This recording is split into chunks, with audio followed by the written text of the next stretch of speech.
Abdoul Ahad Ka jiite mairie bu Touba tey jii nag mu génne woon lu toll ci 200 millions jënd ci li nga xam ne moom mooy ab ceeb ak dëwlin ngir fas yéene koo jox nag askanu dëkk bu sell bii di Touba. loolu yi nag tax ñu daje woon fii tey ci mairie bi ngir waxtaanee naka lañ koy séddalee ba askanu Touba bépp mën cee gis seen bopp. loolu nag tax ñu jox suñu micro lenn ci ay nit yoo xam ne defal nañ ñu ay témoignages ci jëf ju baax ji. sant tamit ki nga xam ne sunu monsieur le maire muy monsieur Laat Ka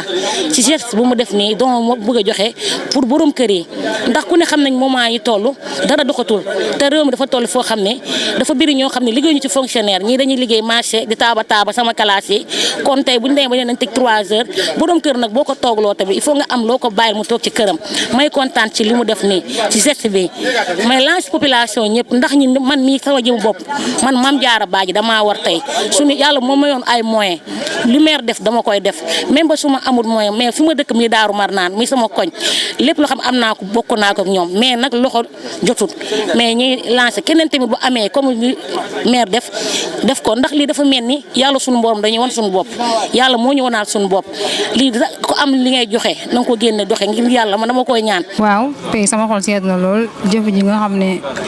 suñu maire de la commune moo ko def mi monsieur le maire Abdoul Ahad Ka ñu koy sant di ko ci gërëm te xam ne nag am na ñeneen ñu ko gën a yittewoo ñoo xam ne si ñu ngi ci biir dëkk bi xëy na mënuñoo ñaan mënuñoo taxaw ci mbedd yi tamit mais wax daal bu ñu ko dee séddale daal nañ jëm xool ñooñu tamit ñu jox leen ko parce que ñoo gën a mérito ñu nekk ci moom comme ça sañcaan yeeg yooyu ñu jox leen ko parce que ñoom sonn nañ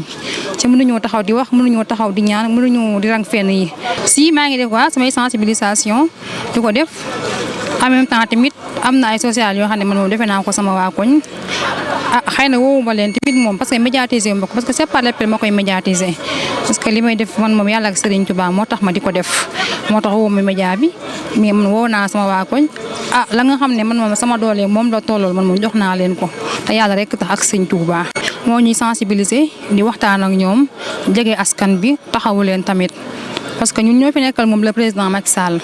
fu président Macky Sall nekk ñoo ko fa war a nekkal. képp ku am lu maire def nii daal dama koy kontaan ndax dafa ne loo xam ne fépp foo ko def affaire jullit la rek da ngay xool da ngaa war a daan génne asaka te lii am na loo am nañ dimbali ngir yàlla. ñu def benn numéro vert boo xam ne képp ku ñu gis ceeb bu maire joxe est-ce que sa magasin